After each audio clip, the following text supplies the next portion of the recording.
Hi అండి. అందరికీ నమస్కారం. మొన్న మా మేనల్లుడిది చిన్న ఫంక్షన్ జరిగిందని చెప్పాను గదండీ!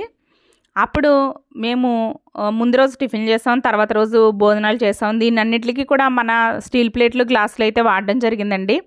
పెద్దాపురంలో 300 ప్లేట్లు, గ్లాసులు ఉంచేశాను. ఎందుకంటే చాలామంది ఫంక్షన్‌లకి తీసుకెళ్తున్నారండి వాళ్ళ దగ్గర నుంచి. మా అన్నయ్య దగ్గర ఉంచేశాను. అలాగే వీళ్ళు కూడా విజయవాడ దగ్గర కొండపల్లిలో జరిగిన ఈ ఫంక్షన్‌కి ఈ ప్లేట్లని, గ్లాసులని ఇక్కడికి కూడా తీసుకురావడం జరిగిందండి. చక్కగా అరిటాకుని కట్ చేసి అందులో వేసి మేమందరం కూడా వాడాము. ఒక్కటి కూడా మేము ప్లాస్టిక్ కానీ ఏమీ వాడలేదండి. అసలు వాళ్ళు ఫంక్షన్ చేసిన దాంట్లో వాళ్ళు ఉపయోగించింది ఏది కూడా ఎకో ఫ్రెండ్లీగానే వాడారు. వాళ్ళు ఇచ్చిన గిఫ్ట్ ఐటెము అలాగే స్వీటు ఎలా ప్యాక్ చేశారో నేను మీకు చూపిస్తానండి.